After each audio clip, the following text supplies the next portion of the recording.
So I know it's preseason, and I know at the end of the day you can't take too much away from preseason because these games don't matter. They don't count for that much. Teams aren't showing their full plans for the year. They're certainly not playing their starter minutes, and there's a lot of experimentation and stuff being figured out in terms of depth of the roster and things like that.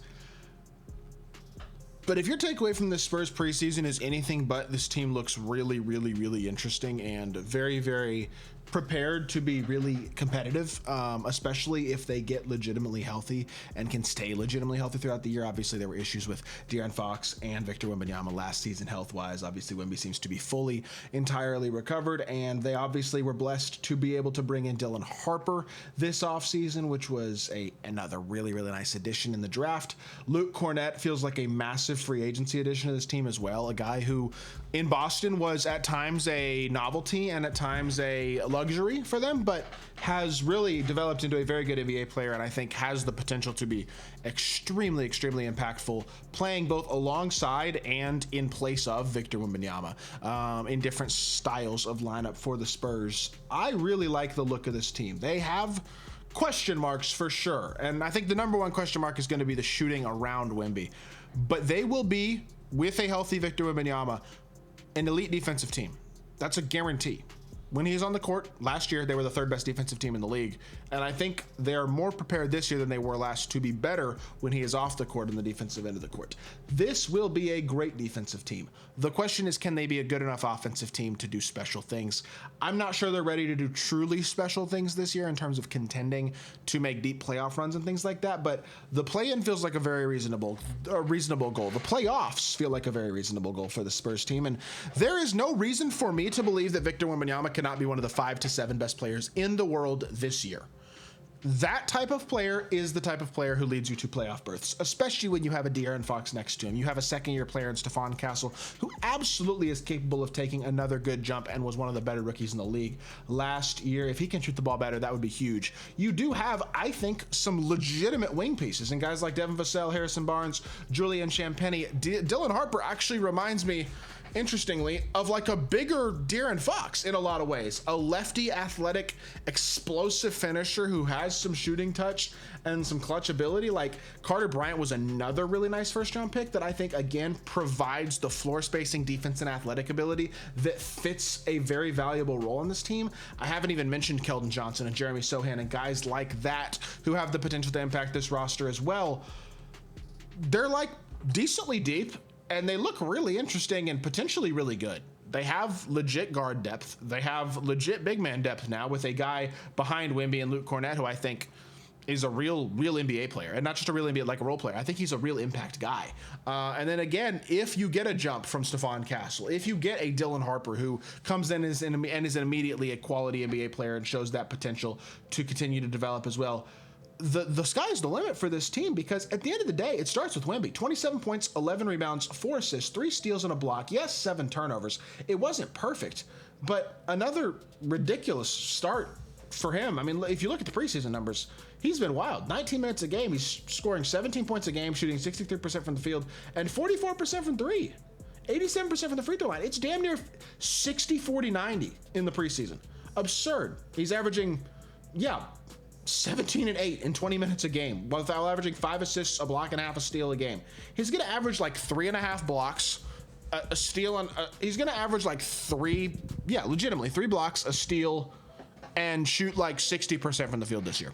And if he shoots anything close to 40% from 3, I mean, good luck. The guy's 7'5", by the way, and he's going to anchor what is going to likely be one of the best defenses in the league by himself.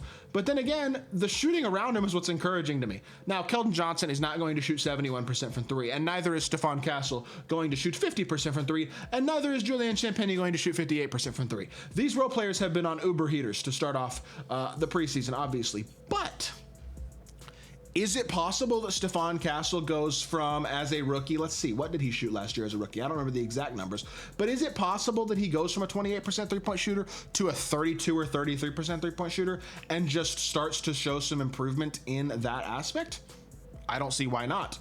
Is it possible that De'Aaron Fox, playing with probably the most talent he's played with in his NBA career, can be a little bit more efficient as a three-point shooter himself this season and maybe a little bit more of a facilitator at that point guard position, using his speed and his explosiveness to create shots for Victor Wembanyama? Absolutely. Is it entirely possible that Julian Champagnie is one of the most underrated role players in the league and legitimately is a quality guy who needs to be playing on a night-to-night basis on the wing? A guy who's a high percentage three-point shooter, can be a close to 40%, has proven to be an over 40% guy in his career, and can be that 30, I think 37 points per game, or 38% from three is almost probably a guarantee.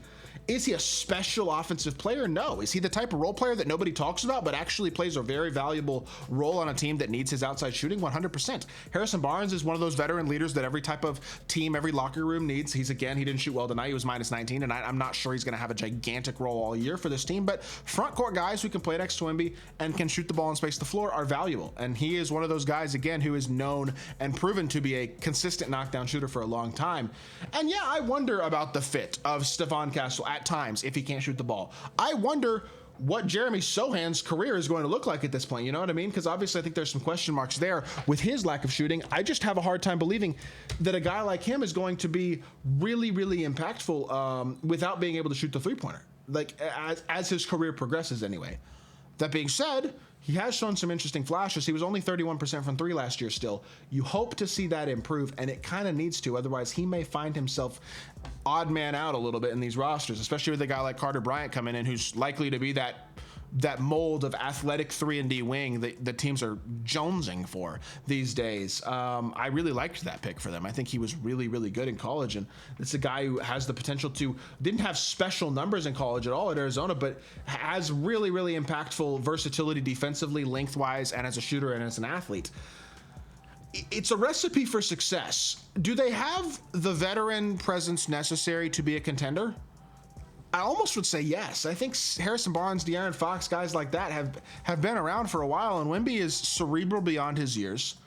And I just think there's no doubt at all that they're going to be a great defensive team if he's healthy, which means they just need to be okay offensively. And it's not that hard to be okay offensively when you have a 7'5" center who can shoot 40% from three and is working to improve his post-up ability and his physicality on the inside as well. I mean, he had a dunk in their first preseason game where he shoved, I forget who it was, knocked somebody, a big, like a foot or two back, shoulder, threw him, overpowered, dunked on him.